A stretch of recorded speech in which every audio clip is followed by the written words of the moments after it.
as I continue to explore how and why and where my voice fits on this continuum of messaging and history and empowerment, I look back to Africana studies in through a lens of gratitude.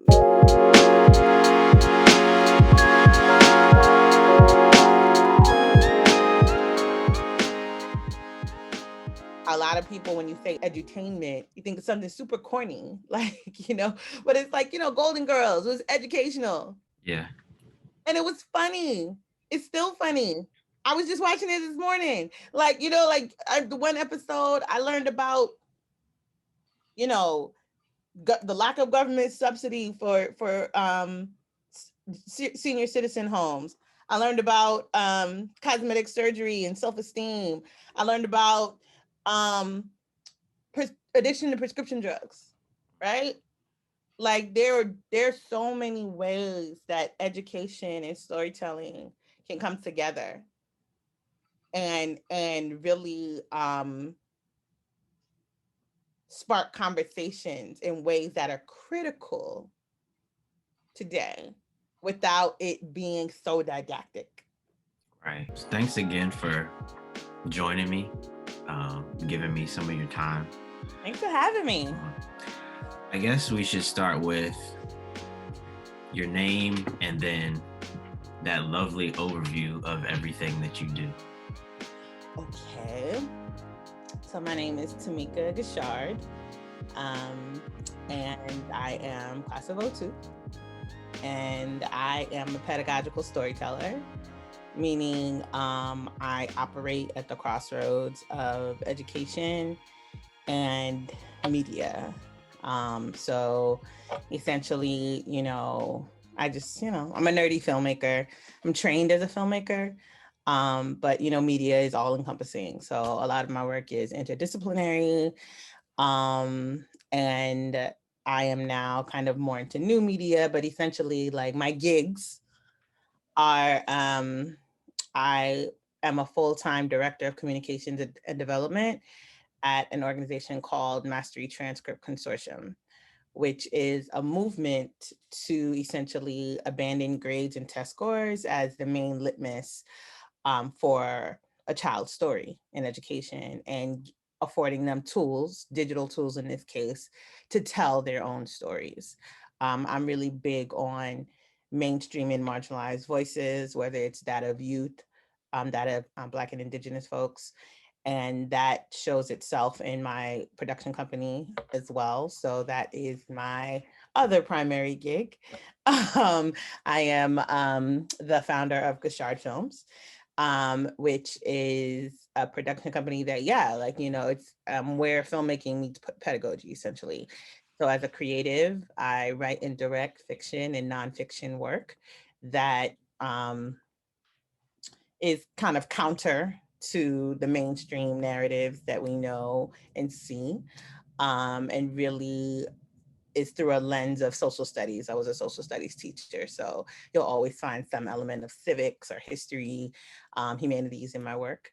And as a consultant, I partner with organizations and individuals who are forward thinking and really looking to use media to optimize their mission, however that may look. So it can look in a variety of different ways. Right now, I'm working with a client authoring a storytelling curriculum for their grassroots organization for local youth in the community. But it's also, the curriculum itself is rooted in entrepreneurship and local history. So essentially things like that. So yeah, Guishard Films and Mastery Transcript Consortium, but again, all toward just empowering and enabling individuals to tell their stories authentically. Nice. So you mentioned that you were a teacher. Mhm. And so you mentioned also that education is important to how you go about the messages you put in your work now. Mhm. You also mentioned after school specials. Mhm. And that was interesting to me because I know when I was younger, um, I would come home and I would look at things on PBS, Mm. and I knew they were educational, but they were also fun. And I I mean, I'm not 100% sure because I'm not a child anymore, but I assume there's not as many after school special type programming for kids, probably because there's not much of an audience because kids have phones now. Mhm. How do you think the lack of the after school special type programming affects younger people? Um, I mean, media literacy is just so critical, right? One thing that after school specials allowed for was just that seed of it planted a seed of conversations and like critical things. Like it was they were designed for you to go to your parents and say, what is this? Like, what did I just see? What, they looked like they were my age, but they were, I'm still thinking about what I just saw. And it encouraged that kind of intergenerational piece. And I think that, a lot of times when you say after school special today, it has kind of a negative connotation because they're kind of antiquated now, Mhm. right? But the notion is like, yeah, like you can make media that is entertaining and still cultivating critical thinking skills. You can make media that is entertaining and still laying a foundation for intergenerational discourse. And I think that the today it's particularly poignant to kind of return to not, and it because maybe it's like not going to look exactly the same, right? It's not going to be the same format on channel 7 at 4 p.m. Of course it has to be updated, like if it's to be resurrected, it has to be evolved, right? But I think for today's youth, something of that ilk is critical because they are so saturated with media. They have so many options, so many screens. And if there is not programming, if there's not something on there to, you know, take them away from the screen and cultivate how they move interpersonally, um, it's really just doing them a disservice. Right. Um, so, I mean, I think, and especially like if you look at, how we're moving into pandemic right now, like how great would it be if like, you know, the lift for teachers could be a little lessened if there was a nationwide 4 p.m. program that everybody from these grades or whatever had to watch Right. and had um open-ended questions that they could take to the what I mean, like, and Yeah. it's these are things that there's so many avenues in which it could go. And I think that to your point around just for today's youth, that lack of programming designed to spark that interest, the design to um impact how you move without the screen and Right. the things you talk about without the screen, um is resulting, or I mean it's not its fault, but it's furthering this trend of our kids and our youth not really being able to resolve conflicts Right. and just have conversations in real life, in real space, in real time. They're very adept on screens, and they're very adept at difficult conversations, like in cyberspace. But Mhm. how does that carry over to real space? And now that a lot of us are forced to be inside and forced to interact with people in ways that we haven't, I think that, you know, that lack, that dearth of that type of programming is kind of sucking our youth into more of this kind of siloed existence, so that when conflicts do arise, you know, and when they are bombarded with kind of these archetypal images, which, you know, are very much counter to things that are like, you know, empowering images that are like complex, you know, it does them a disservice. Right. And on that note, it's kind of the way media has evolved now with streaming and algorithms. Mhm. There's more opportunity for everybody to see the things that they enjoy and also not see the things that they don't enjoy. Mhm. So, how do we navigate that so that we get the positive that we need, but we also don't positive ourselves into a place where we don't know how to deal with the negative? Mm. Um, I think that, I mean, whether 2021 or 1981, um, people of color particularly just need to be active media consumers. Right. Like, we cannot, this this century, last century, like, we cannot just take the images that we that are readily accessible at face value. That's just it. Whether or not a streaming service is curating it, whether or not there are only 5 television channels, which is what I grew up with, and a little flip box for HBO. Um, you know, there's always more. There's always something that we are not supposed to see. And that since the beginning of time. You know, the first movie was Birth of a Nation. So I think that, I mean, of course, now with more media channels and more outlets and more screens, that notion of being active media consumers and not taking things on face value. Because again, like you said, like it's a mind thing, right? So it's like I'm my this is being curated for me. This is what I really like, but you know, somebody's curating it for you, you know? So even then, you know, it's, I mean, I would say again, this is for everyone, but particularly communities of color, particularly Black folks. You know, we have to actively consume media. We have to reach out. We have to do more. We have Right. to see what's on the other side.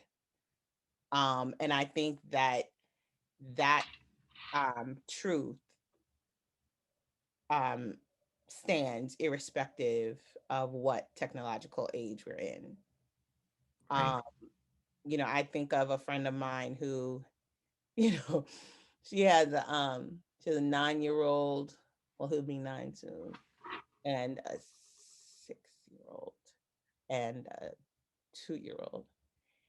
And, you know, her thing is like it's funny because like her the way she actively consumes media is she's always ensuring that they have books in hand. Like, what kids do you know right now are actively reading regular books, Right. right? So like, you know, I bring that example up because that notion goes beyond technology. You know what I mean? It goes beyond like, you know, innovation. It's just kind of like, you know, all they giving us kids the screens right now, put some books in their hand. You know, just do something different. We have to move differently, because if we accept what's at face value, you know, we also have to be conscious of the notion that what's at face value was never really meant to empower us. Right. I mean, to empower us to consume Right. Right. more. Right. You know what I mean? But not on a But larger like, level. that's not the end all be all. Like, yeah, Right. it'll empower us to buy some more of the same stuff and get some more of the same stuff, but that's not necessarily what's gonna feed us. That's not necessarily what's gonna um, you know, let us spark us to be change agents. Right. So I guess going off that, when it comes to the storytelling that you do and telling stories that are specific to Black people, especially with everything that happened in the summer of 2020, Mhm. all the companies were doing the big push for, oh, let's show Black voices. And every streaming site, there's a section that's Black voices. And most of it's not new content, it's just all the Black people they have on their Yeah, sites kind of. packaged Yeah. into a thing. Yeah. So how do you balance, or how do you deal with trying to put your work out in the most meaningful way while also dealing with people who are just using you to do what is the hot thing to do right now? Mm. Well, to be very clear, I don't have a major distributor. Like, Right. I'm an indie filmmaker. Like, I'm out here on the festival circuit. Holla at me, Amazon, Netflix, all them things. But to answer your question, I don't deal with it. Right. I can only tell the stories that are authentic to me. Mm-hmm. And what's interesting is, as an educator, you know, there's always an educational angle. So Mm-hmm. like, even if I am, shaping content in a way that's speaking to a client that isn't necessarily aligned with my fundamental beliefs or the stories that are like intrinsic to me, I will still find a way for someone, whoever is watching it, to come away with something new. Right. That's just what I do. So that brings me peace. Um, Additionally, you know, the stories that I tell, they're so intersectional. And the thing is, like, when you like, like a lot of my stories are like shot, written, directed, produced by Black women, right? But like, they really are rooted in humanity, like, Right. universal humanity. When you tell universally human stories, they the more specific the lens, the better, because everyone can see themselves in it. Mm-hmm. So, and that's why a lot of time, stories from Black women, movements from Black women, when they do get the platform, are very resonant, because Black folks can see themselves in it, Right. women can see themselves in it, anyone who's felt marginalized at any point can see themselves in it. Mm-hmm. That intersectionality is what makes the piece permeate, right? Right. So the more, you give, the more platforms that Black women get, um the more resonant the story generally is. Like, you look at what Stacey Abrams did, everyone at some point has felt like a loser, and she took that feeling of feeling like a loser and losing, and evolved it into what has turned out to be game changing, right, on a national level. And she's also a storyteller, by the way. Right. She writes young adult romance novels, and she's also my birthday twin, so just put that out there. um But yeah, so to your point, like, I tell the stories that are true to me, that are rooted in humanity universally. Um, and with that in mind, I always find that like the people who do see them, they always see themselves in them. I was a park ranger. Um, my hat's back there. I worked at the African Burial Ground National Monument here in Lower Manhattan. And the African Burial Ground just kind of popped into my mind as a really salient example because it is a very specific story, right? It's a very specific story about um, New York City's first Africans. Right. But because New York City's brand is immigration and finance, it's a story that's lost. Right. Right? It's, you think of New York City, you think of Ellis Island, you think of Statue of Liberty, and a lot of people, when they think of enslavement, they think of the South and they think of cotton fields.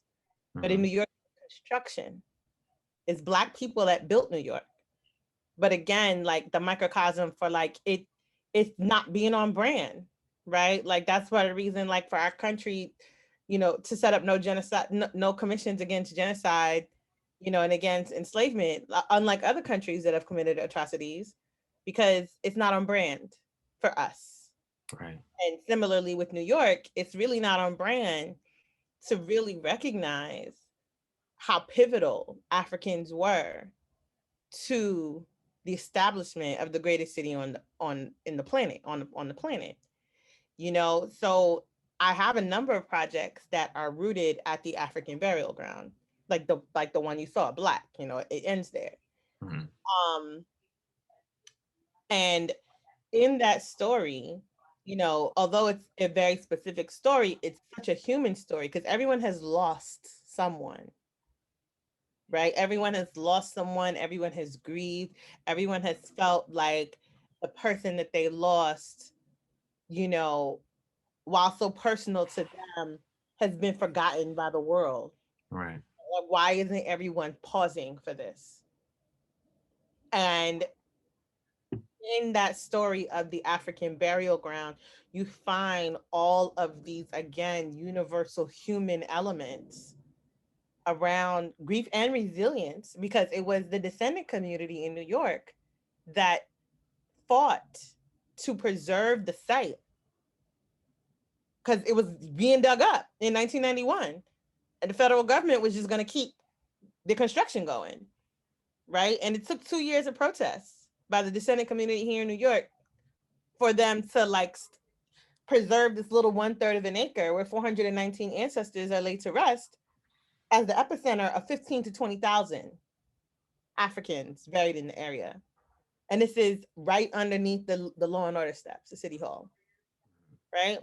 So I wanted to touch on that because I thought it spoke to a number of the points you made around like, and how you tell a specific story, but then have it sing universally. Also, how and why, I was able to and embrace the story of the African burial ground on so many levels. Um, as a park ranger, because I had this foundation of like a real understanding as to why this story is important and why I don't know about it. I mean, I'm a native New Yorker. I didn't know about it, Right. So, I really wanted to ensure that, that part of, being a park ranger and also valuing cultural spaces, that's something that I also really was also really implanted in me at Africana Studies. And just this whole notion of like, yeah, this is my identity. Like, I'm a first generation American, but like, I belong here. Right. I belong here, and taking this idea of ancestry out of the abstract and making it tangible, making it concrete, knowing how important it is to be able to go to the burial ground and know that my ancestors are there, and walk up Broadway and know that my ancestors were there. And again, because although it's so specific to me as a Black woman in New York, the story of the burial ground with all of its pillars of grief and resilience and triumph and um all those things are things that all human beings experience, and the site is just so important to me. um and my experience as a park ranger is so important to me, and to this day impacts um my storytelling and my belief in um the the swell that my belief and in the power of specificity to Right. really to really swell and really resonate, right? So the more that the people who live these stories can tell them, the more authenticity they can infuse in it, and the more it will resonate on a foundationally human level. Right. So that's what I believe, and that is how I move with my storytelling. So let's talk about Africana, African American studies, your time at Penn and other places in academia. How how has what you learned in those spaces helped you in the work that you do now? Hmm. Um, well, yeah, like I said, Africana, it was really the foundation. Um, it's like the soil for which everything kind of got planted. Mm-hmm. Um, I think that it helped me really, yeah, just kind of be unafraid to honor the um the diversity within the diaspora, um and honor the unique experience, the unique Black American experience, um in a way that, like, I I kind of understood as a child, because, like, again, my family's from St. Kitts and Nevis, and growing up in Brooklyn, though, like, they were, especially my father, was very vocal about, like, the Black experience in this country is just different. um and from there, you know it really, I think, gave me the tools, or even the curiosity, to kind of always look behind the curtain. Again, I was an AFAMS major. I'm sorry, Africana. I was an Africana studies person. Um, and I double majored in communications at Annenberg.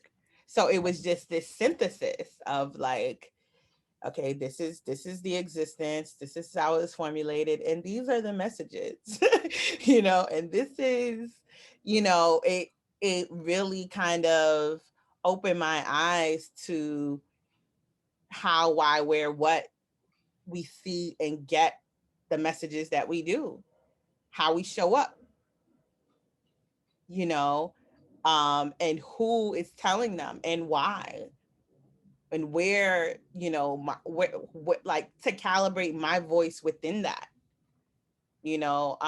Africana studies really just kind of help to root that those the root and spark those questions that I'm still constantly asking today. So as I went on to get my master's in education, in social studies education, um again, like, that was really where I became immersed in the indigenous American experience, in a way that, like, unlike being at Penn, I wasn't able to unpack it in class, right? Because I was teaching, Right. really. So, like, I would learn it on Monday and have to teach it on Friday, and it just, like, kind of got stuck. But again, that notion of, like, the unique American experience and branding, and, like, like, what the brand of our country really is and how we're still upholding that brand irrespective of the identity. Like the brand and identity don't match. And where does storytelling fall in this? Where does education fall in this? What role does storytelling and teaching have in this?